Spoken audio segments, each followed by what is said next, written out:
Hey guys, welcome back. In the first video, we walked through all of the landscaping and the prep for the new garden that we had to do to make sure that it was ready to put in some raised beds and do all the things. In this video, I want to cover the process of the raised beds and what we chose, how we chose them, assembly, which was which was a whole ordeal in itself. It was fine. It went fine. But there were many steps to the process, and I'll walk you through that today. At our old house, we had 5 raised beds. We had chosen wood, the ones you can buy, online. You can assemble them at home. It was very easy to put together. But I would say that after about 10 years, they started to show some wear.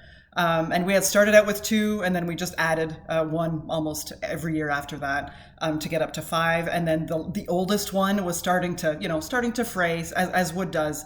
So we said, you know what, for longevity, we knew we were going to be in this house for a long time. So we chose metal beds. We're very happy with them. We went with Sproutbox Garden. They're out in BC. They're a Canadian company. And we ended up buying 8 for phase 1, knowing that we're going to be adding another 6 in phase 2 in this coming growing season in the spring. And we went that way. The one, they looked pretty good. They actually looked good. A friend of mine got a couple, was very happy with them. And we said, you know what? We don't want to end up in 10 years and having to replace 14 raised beds, because that would be a lot of work. So we opted to go with the metal ones. And assembly was actually, it's a little bit more involved than the wooden ones that you would buy, like those kits online. But it went well with multiple steps. Everything was fine.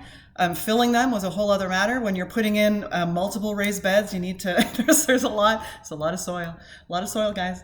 A lot of soil. We filled the bottom half with some wood and branches that we found around the property. And I'll show you some pictures of that in a second. But we wanted to make sure that for longevity, and we didn't want to have to do this again in 10 years time. And it's probably one of those things where you forget how difficult it is in 10 years, but if we're putting in that many, we don't want to have to do this again anytime soon. So let me throw some pictures up on screen, and I'll show you the different steps of how we, assembled the beds and filled them, and how the first growing season went. Okay, so this is the plan we ultimately went with. So I don't know if you know anything about raised beds, like those metal beds. They can come in various different configurations. You can do like 5x5, 4, like all these different kinds of shapes and sizes, depending on what it is that you prefer. We opted to do the 2x8.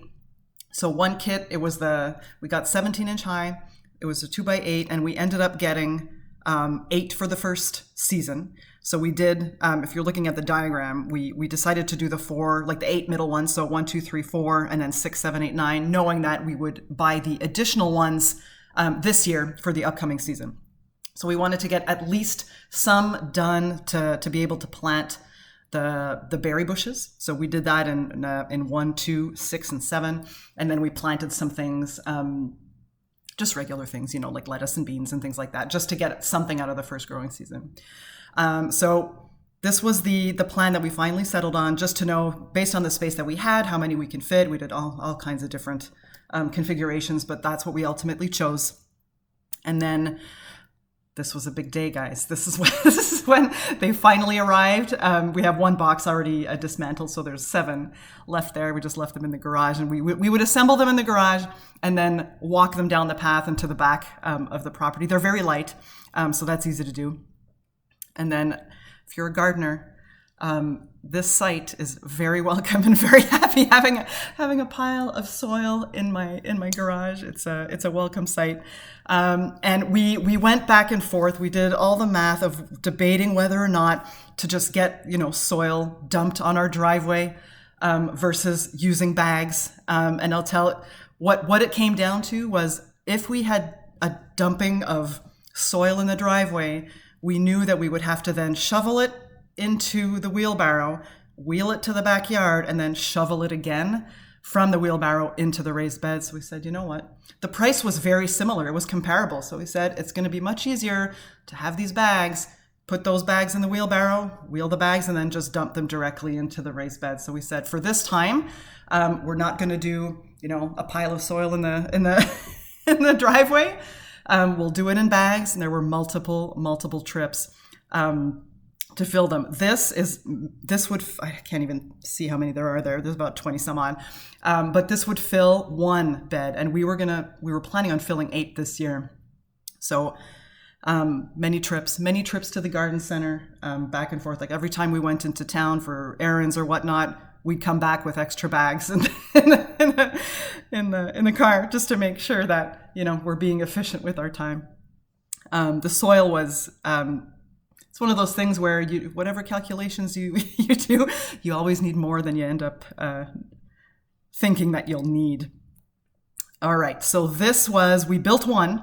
You could see it there on the left-hand side. So we built one bed, and then we brought it to the backyard. We're just trying to measure and see how they're going to fit, where they're going to go, and it's super light. So you can, my husband and I, at each end, you can just lift it and move it around however you want. And it went well, and we finally decided on that layout. And then just measuring to make sure we got it in the right spot, because we know once we put it down, like, yes, you can, empty it and move it around again, but we didn't want to risk that. So we tried to be very careful. We measured as carefully as we could. We had the long, that tape measure that wheels out. Anyway, and we just got started. So, and you'll see there's like a little pile of branches there.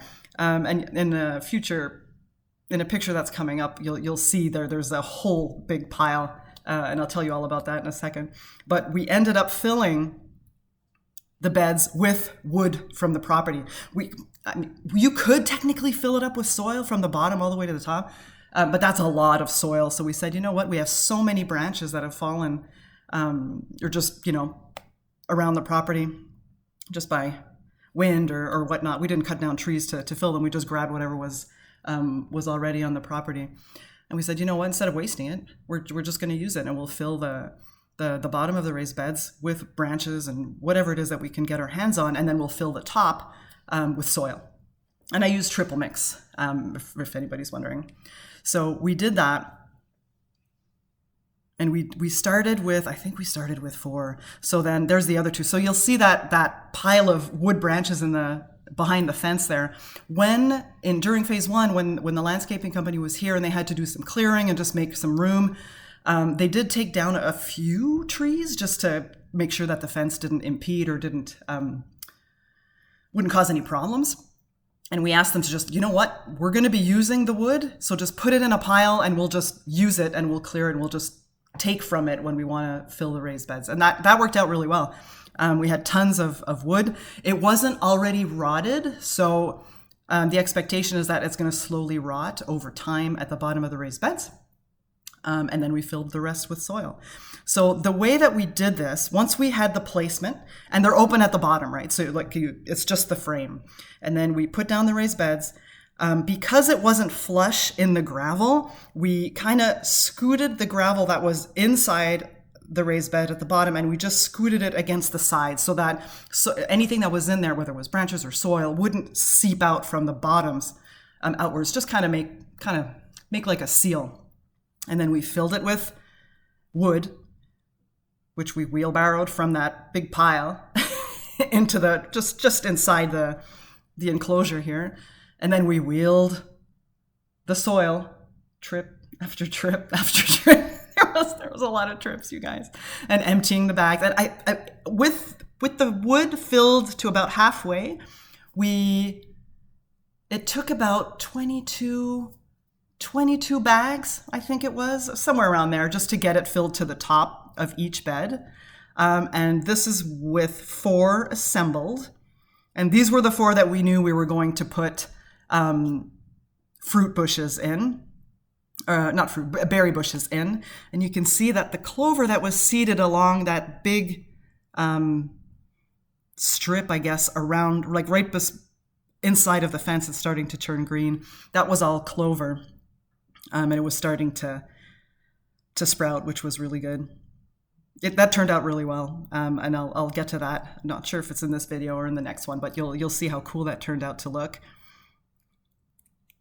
And then here's 2 of them where we've planted. First one there are blueberries, and then the one on the right. The second one are raspberries. And we did get fruit the first season, which was pretty cool. These were strawberries, and then we have blackberries, and the one on the right, which you can't see right now, but you can see the clover growing in the background there, it stayed beautiful. It stayed so green and lush for most of the season. We had to mow it, I don't know, once every 3-4 weeks, much less often than we would if it was grass. And it was really pretty. I really enjoyed that. I think that was a good choice, and it was really nice. So this is when, this is at the end. So we got the 8, we filled up, we planted the first 4, like closest to us, with berry bushes. The other 4, we gradually filled those over the course of I don't know, 2-3 weeks. Same method. We filled the bottom with branches. We topped them up with soil. Ended up planting some lettuce, some green beans. I'm trying to remember. One I planted with garlic in the fall to be able to harvest this coming July. And it went really well. And then we stopped there. There was no sense in adding any more raised beds because we were closer to the mid-end of season and we wouldn't have time to actually grow anything. So we said, you know what, we'll do that in phase 2 in this coming spring. But it really turned out well. I love the beds. They're super easy to assemble. And you get into a rhythm. Once you've done one, like the other ones become pretty straightforward. You put all the panels together, you screw them in, and it comes with all the tools you need. And it's with instructions. It's very simple. Then there's this little rubber band along the top edge, just to protect you from, not that it's sharp, but just so that it's like a nice soft rounded edge at the top. The material's really good. They're very sturdy. Yeah, I would highly recommend. They were really great. And then we're going to put 2 more at the back, so it'll be like 5 and 5, and then 2 lengthwise against each side on the left and right. It's going to be awesome.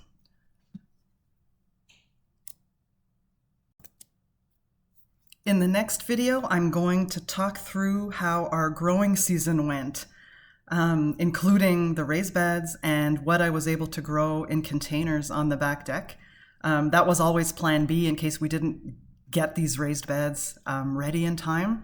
And it was actually really good. That first growing season was a bit of a question mark going in because we weren't sure when things were going to be ready or if we were going to be ready to be able to plant anything, at least in the backyard with the raised beds. So the main plan was to use the deck, use containers as much as we could, which we did partially, and it turned out really well. So more on that in the next video.